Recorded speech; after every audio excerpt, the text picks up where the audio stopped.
Hi guys. What I'm looking to do today, first of all, welcome.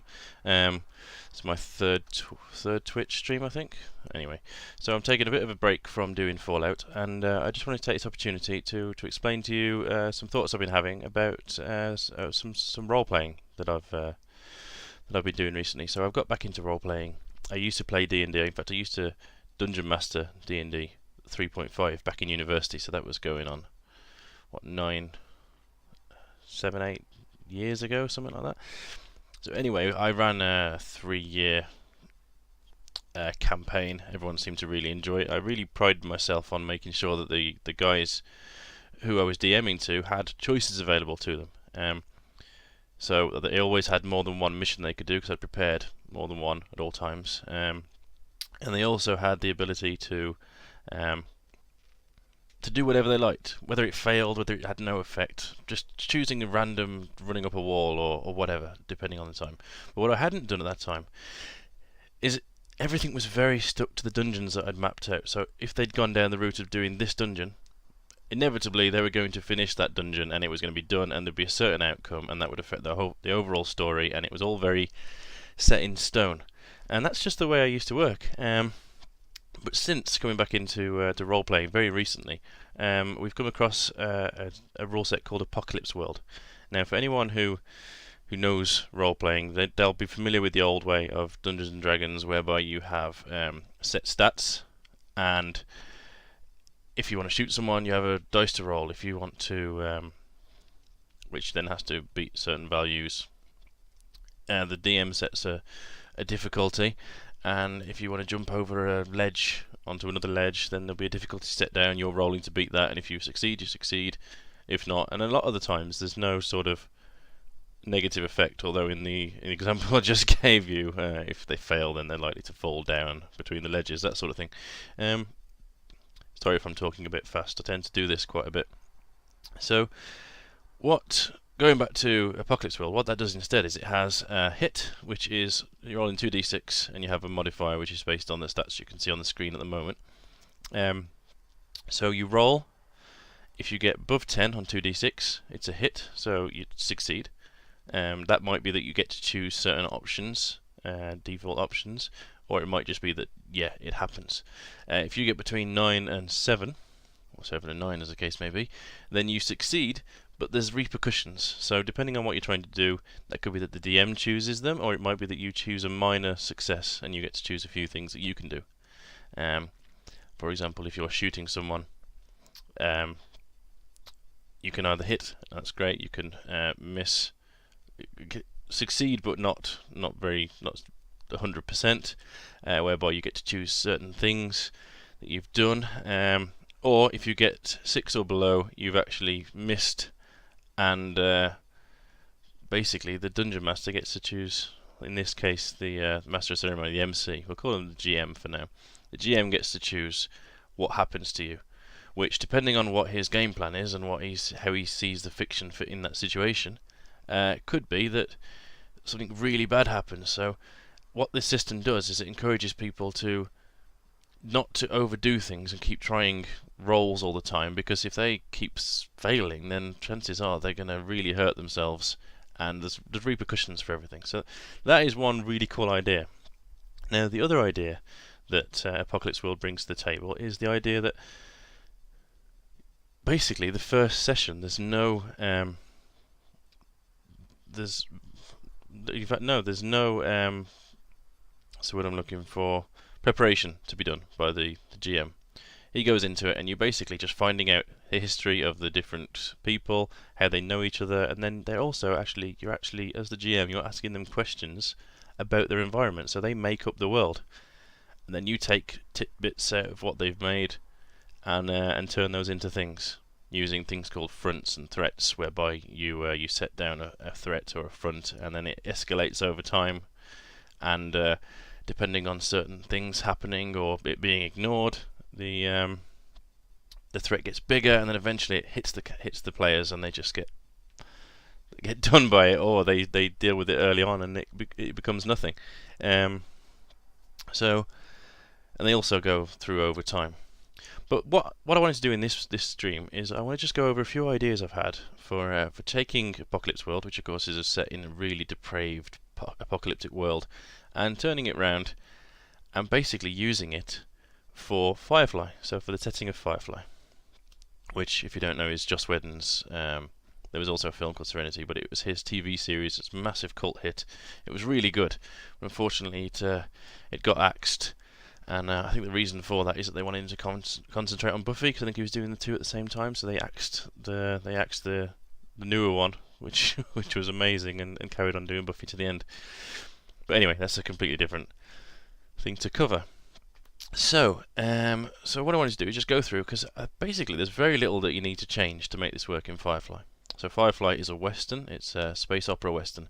So basically, because it's in the future and things are sort of becoming decrepit, and there's certain sort of there's worlds in the core, which is sort of the affluent part of the universe, whereby everything is future, like hyper modern, really futuristic. And then there's these sort of border worlds where each one's got a different characteristic. They've been terraformed, but they've been terraformed not great, and each one has got a problem, and they're not thriving, and they're usually run by sort of gangs and overlords.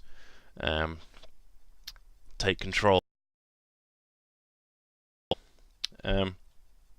So that's the basic background. Now, of course, the idea of Firefly is that they're flying around in a Firefly class ship called Serenity. And of course, everybody's built massive worlds around this. There's all sorts of ships. There's a new RPG coming out, online video game RPG,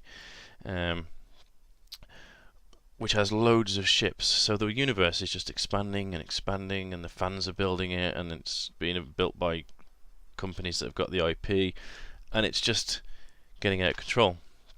But that's brilliant, because all that does is it means there's much more scope to have a role-playing game for it.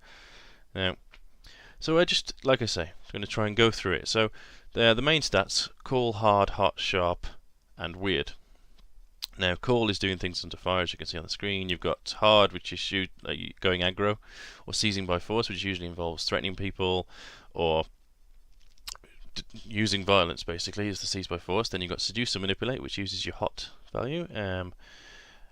Again, how hot you are, or it might be how good you are at convincing people of certain things. You've got your sharp, so this is how well you can read a situation or read a specific person. And there's all sorts of moves that your character can do. But it's very basic. I mean, compared to the character sheets you see for Dungeons and Dragons, where you have literally hundreds of numbers, this is a much simpler system. And then you have a history with everybody, and this basically is the relationship between each other, and it's how well you can sort of interfere with each other during the game. Now, the one that doesn't really fit with Firefly in this list is weird. And I mean, they do explain it as being sharp-witted, clever, alert. Sorry. Weirdo, psychic, genius, uncanny, lucky, strange, prophetic, or touched. Now, in the in Apocalypse World, it's used as a mechanism for sort of going and communicating with this psychic force, and you can get premonitions from it and that sort of thing. And it's a way for people to find out stuff that they really shouldn't know from the GM, and helping them along the story, which makes sense really, because that's quite a good mechanism. Now, fitting that into the Firefly way Firefly works was a bit tricky, so I've been thinking about this, and what I've come up with is people using comm stations. So instead of communicating with this sort of psychic maelstrom where they can see into the future and that sort of thing, instead they can Google it. Basically, they're Googling what they want to know. They might be checking emails, so if they're looking for someone, they can find them. They might have emailed them. They're checking to see if somebody's on yellow pages on on a directory somewhere, that sort of thing. So if they land on a planet, they can look at the comms, and there you go. It could also be their intelligence as well, so their knowledge of things. So it might be that they're particularly knowledgeable about a planet, that sort of thing, and they can do the roll on the weird, and then the GM will tell them things that they wouldn't normally know. But it's because they have that knowledge, or they have the ability to use the comms in a certain way, the comms system where they can find that information out. And to be honest, that seems to work really well. The idea of that as it seems like a good compromise to me. It works as intended for both the way that the system works and fits the new setting. So that's that really. So I just wanted to take a look at a few of the characters and just go through how this fits. So, touched by death, whenever someone you cared for dies, +1. So, that one isn't particularly a good example, to be honest. You will always choose the wrong one, won't you?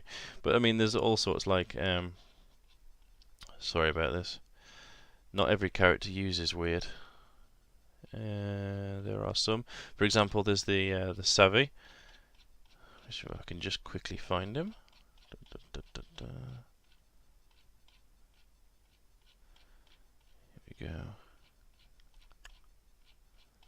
Good look out.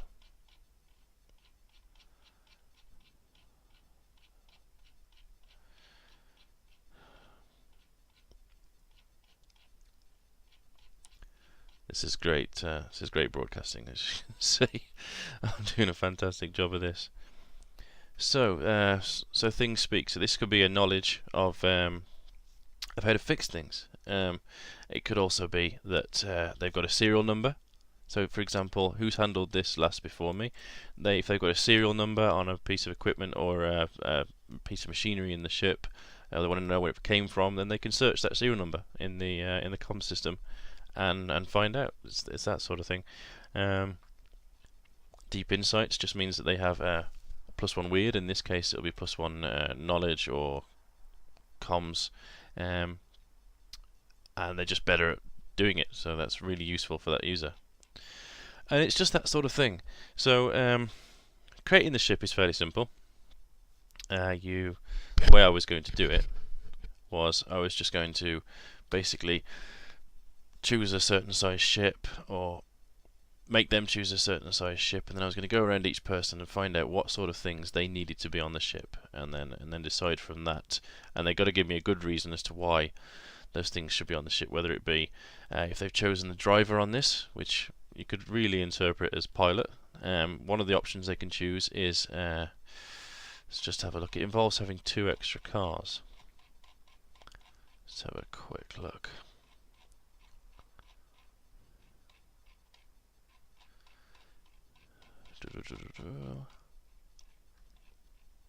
So this is the driver. So he's got my other car as a tank, so you can get an additional car, or so. In the way I see it, this can be many different things. It could be that same goes for collector, where they get 2 additional cars. It could be shuttles. If anyone's watched Firefly, they'll know that there's 2 shuttles attached to the side of the ship. It could be that there's 2 shuttles. It could be that they've got a grav train that comes out the back of the cargo bay when they're doing things on planets. Gets them around quicker. And then saying that my other car is a tank, it just means that it's got either heavy armor or a massive gun on it. So you could have a shuttle that's been kitted out to actually do a bit of fighting for you. Or you could have it so that the car that comes out has got a mounted machine gun on it or something. So that works in the same way. It just means that they have it for a specific use. So you have the ship, and everybody chooses different things they want and need. Some of it will be based on that, where they're choosing based on a skill, or it might be that they've bought certain things. And I'll probably have it so they can add a bit of equipment as well. So somebody might choose that they've got the Crybaby, which is a distress beacon that they sort of barrel the distress beacon slapped to the side of it, and they jettison it out the back, and then anybody who's sort of not a criminal will go and try and help that ship. It's broadcasting as a big sort of transport that's in trouble, and you make a clear getaway. So it might be that they add that to the list of things they want on board. And as you do that, you can basically build up this ship, and it fulfills everybody's needs, because they've been on it for a while and they've filled it full of stuff that they need, and it's got the different parts that they want. In the same way as as a party chooses the weapons they have, and in the case of this apocalypse world, they have the cars that they want, that sort of thing. So it's all factored into the ship. So that's how I envisage the ship being built. Um, Now it also opens up some fantastic ideas for threats. Now, what you have in the Firefly series is you have the sort of core where there's the sort of police. I forget their name, but there's a police force that sort of roam around, keeping the space and all the transports and trade routes all safe. Then you've got the borders where it's a bit looser, all the planets are a bit more decrepit, and there's more cases of piracy and that sort of thing, people taking advantage of each other. And then on the edge of that space you have where the Reavers are. Now these are sort of gone mad on the edge of space. They rip people's skin off, they decorate the outside of their spaceships with people's bodies, that sort of really depraved stuff, which actually fits in really well with the apocalypse world. So what you can have is you can have those threats all the while, so people, the players will have to make some interesting decisions. Do they travel through, if they're doing criminal work, transporting some contraband, do they travel through the core space, which of course is safer, but not if you're trying to evade the police, because you're going to be sort of caught at checkpoints, that sort of thing, or even just pulled over if you're acting suspicious. If you're avoiding that space, then you're more likely to be hit by pirates and that sort of thing. And then if you're even avoiding that space and going properly through the dark, then there's a big chance that Reavers will catch you. So it's all these choices that the players have got to make. At the same while, I can have these sort of, you can have them in the same way as Apocalypse World. You can have them escalating. So it might be that they've screwed over one of the people on one of the planets that they weren't doing a job for, or they've stolen something to give to somebody else as part of a job, and then that person sets out a price on their head, and then the bandits and the pirates have got a price for that ship and are looking to board it. And of course, as time goes on, there'll be more and more instances of people reporting sights of it and it landing on certain planets, and they'll forever sort of close in around it. So that sort of escalates in that way, or they could go and appease the person if they find out that they're being hunted, that sort of thing. You could also have the ship itself, so if it takes damage, or if the crew haven't worked on it, because of course these are old ships, they're not going to be going in sort of new spaceships. These are going to be old things. They're going to have problems, and they're going to want an engineer, in this case a savvy head, looking after it. And if that person hasn't looked after it, and they've gone into the atmosphere several times, then parts of the ship are going to start failing. And of course, you can have that as a front where time starts passing and certain events trigger it going on to the next one, like going into the atmosphere, or a bad landing, or just chucking it around in general. So you can really sort of use this rule set really, really well, and especially the way the game continues and builds around it. And of course, because you're building off a universe like Firefly, you don't have to worry about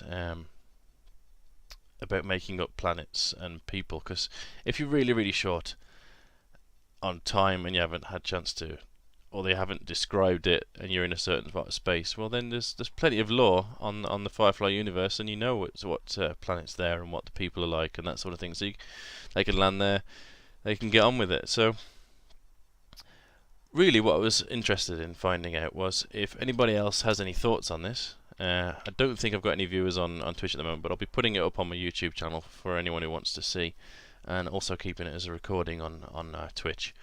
So really keen to find out what people think of the idea, whether they see anything I've missed, whether they see any merit to it.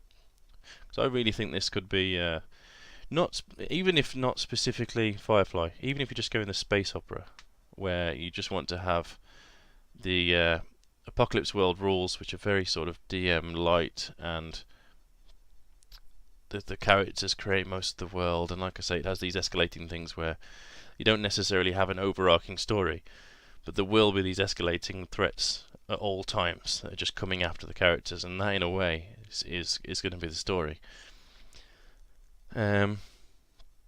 So if anyone has any thoughts on how it can be improved, or anything I've missed, then I'd love to hear from you. It's been a while since I've done a video, so I'm a bit sketchy on this at the moment. I'm probably talking way faster than I should be. Uh, but I hope I've got my point across, and I hope this is interesting. And anybody looking to do a space opera or Firefly pen and paper role play, and they want to use the Apocalypse World rules, I hope that I've sort of inspired you, given you enough ideas to use the rule set that's given to us, and get it to work. So plan is, I'm hoping to run this in the next few months. At the moment, I'm actually in an Apocalypse World campaign that's being DM'd by somebody else, having an absolute blast of a time.